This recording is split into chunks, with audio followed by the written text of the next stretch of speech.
They filled Mason's shower. Faces, impressed into the tile patterns. The distended faces stared at him as though from coffins. Let me say my name, though. I'm Samantha. I was Mason's girlfriend at the time of all this, and it's important I share this, mainly to ease my mind. I believe that sharing your horror diminishes the power it has. Listen to people's horrors. The first time Mason saw a face, I was brushing my teeth. Mason was humming in the shower, as he does, and the room was getting rather steamy, so I smudged the mirror a bit after I spit out my toothpaste. I looked at my face, just a vain inspection. "Hey," he said. "There's a face in the tile." I looked towards the steamed-up glass doors that hid Mason from my sight. "Weird. What does it look like?" I said. He described it as the profile of an elderly man. The man's nose ended in a sharp point that seemed to fade away into the tiles, incomplete. His eye was present only through an absence, just space where the patterns were not. His thin wisps of hair trailed off into the tile's brown speckling, petering out in random blotches and splatters, like old dried blood. Mason peeked his head out from the shower and told me to come look. I feigned annoyance. I did not want to look for some face in the tiles, but I went over to see anyway. Leaning over, Mason squinted at the tiles. I can't find it again. After that first encounter, Mason made a game of locating faces in the shower tiles, and for a week or so, I played along. He had never seen the same face twice, and there was not always a face to be seen, but within that week, he could locate 2 or 3 at a time. I would listen, brushing my teeth or doing some skincare while he described them. They were not always horrific. Sometimes they were just elongated faces, made-up animals. This one looks like a giraffe with a dog head. Or even busts that alluded to a fuller person. Morning after morning he did this. I lost interest pretty quickly. Not that I ever felt overly interested, but I was willing to play along. It gave us something to bond over. But eventually, the face game turned private for Mason. I knew he still played it every morning, because I'd hear him quietly say, "Aha," whenever he found one. Weeks passed where Mason did not mention the face game, and his aha sounds turned to white noise. So it was strange when he stopped me before I left the bathroom one morning. "Sam, will you wait for me to finish showering?" "Why?" I asked. There's one face here I don't like." For a moment I said nothing. I just heard the water trickling to the floor, running off his body while he stood behind the fog door, waiting for my response. I think that was the moment I knew something had gone wrong. The garish face that revealed itself to Mason, that was a word he took to using, reveal, had transformed the tile like sunburn transforms skin.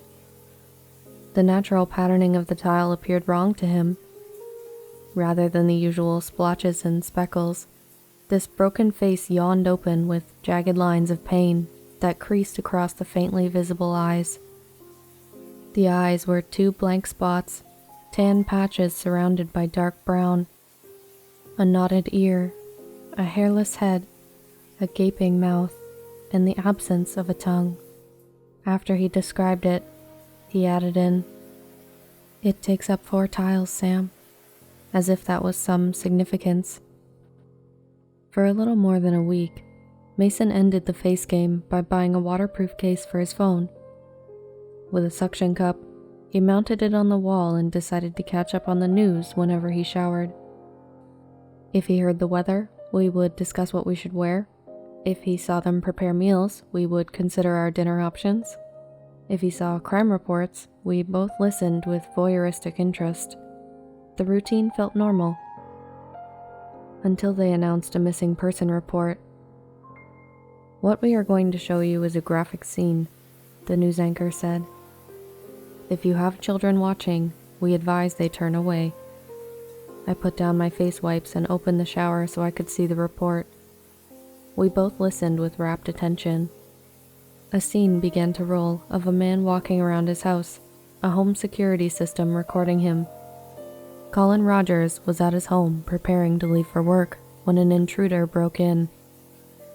Cracks of daylight bled through the curtains as a masked intruder entered the house through the unlocked front door. Colin, the homeowner, walked to the front door casually. Perhaps he thought the noise was a knock. Colin froze in place.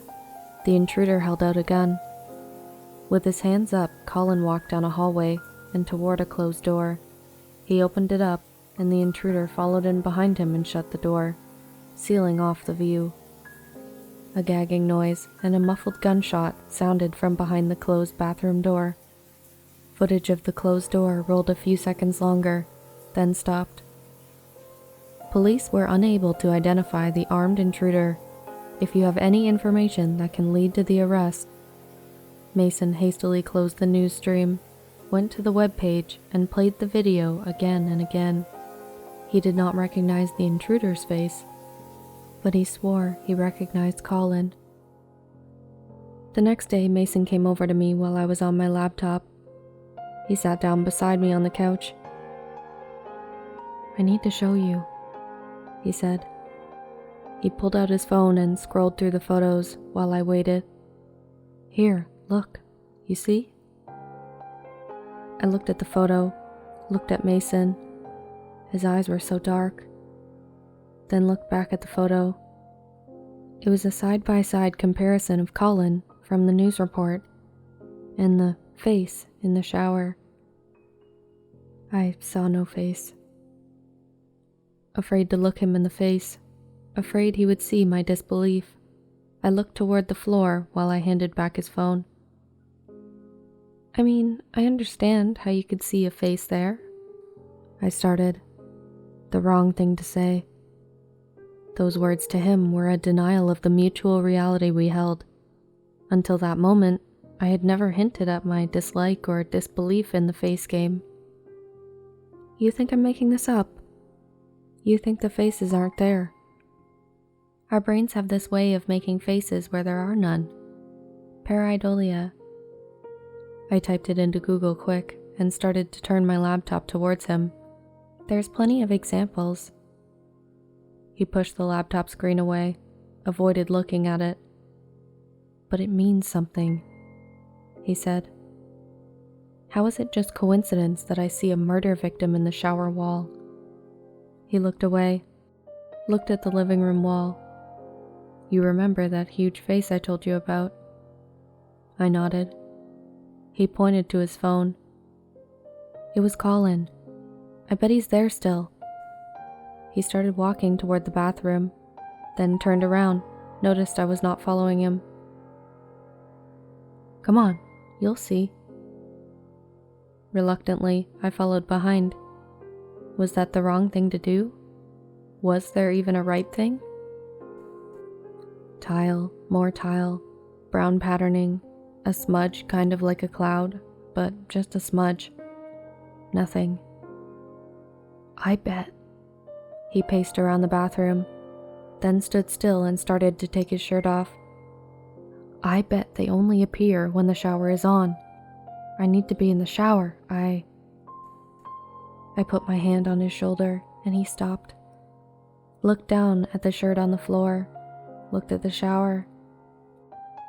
"Okay," he said, and he reached down, picked up his shirt, put it back on. That touch, I thought, told him I cared for him, but my caring meant the face game was an issue, that the face game was not real, that he was alone. In a sense, I told him to shut up.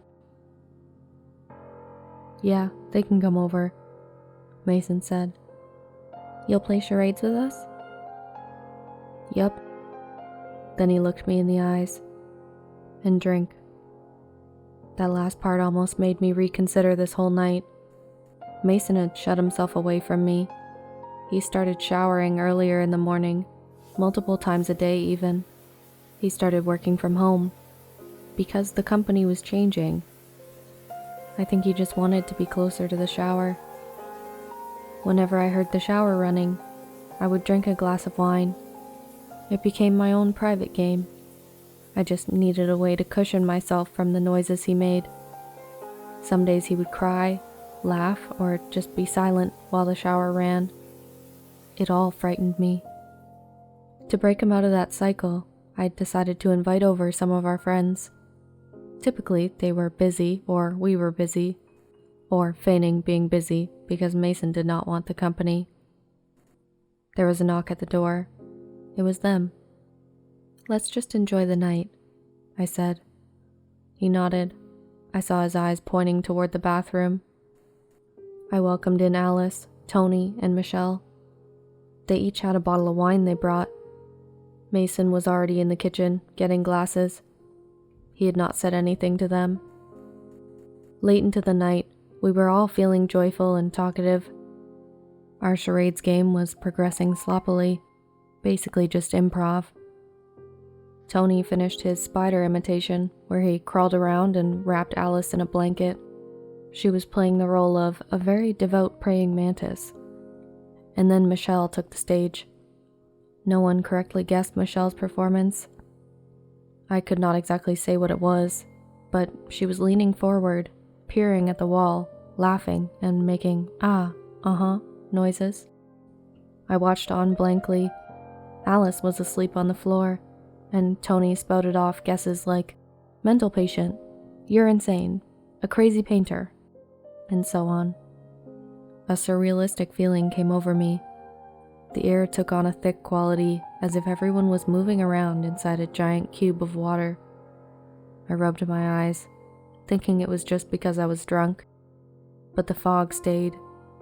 I worried the house was on fire, and turned to Mason to see what his reaction was. Mason was not next to me. "Where did Mason go?"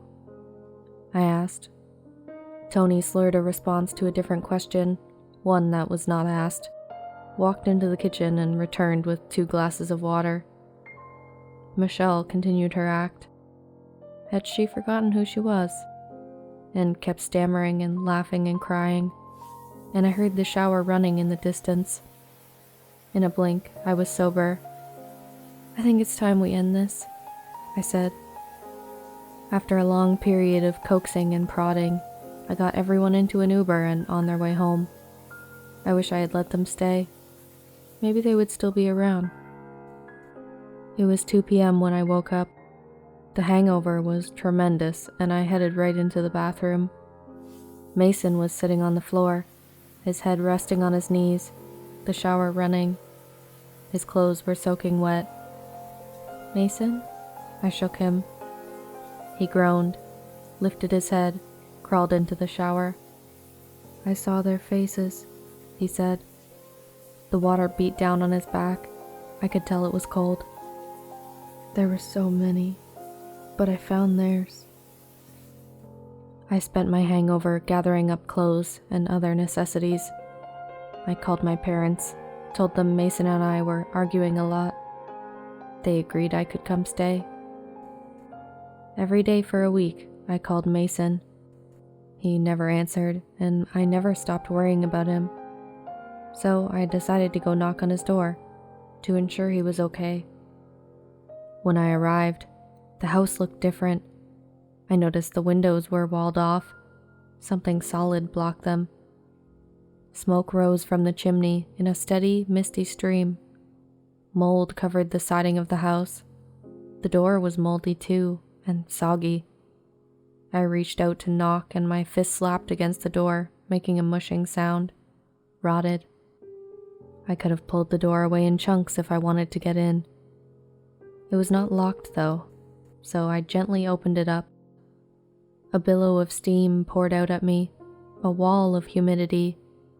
The whole house was dark as a cave, and all I could hear was the spray of water. I stepped in and my shoes thudded against the tile. The carpet had been replaced. The walls, too, were tiled. Tile covered the spaces where the windows were, sealing off the outside world, turning the house into a giant shower. I pulled out my phone. turned on the flashlight. Faces were everywhere. Police searched Mason's house and found no sign that he was still living there. It has since been condemned. Alice, Tony, Michelle. I have not heard from them. Neither have their families. But the faces, the face game. I play it now without trying. I see them whenever I shower. I tell you all this in an effort to alleviate my fear, or miraculously cure me of whatever this is. Perhaps Mason was trying to do the same thing.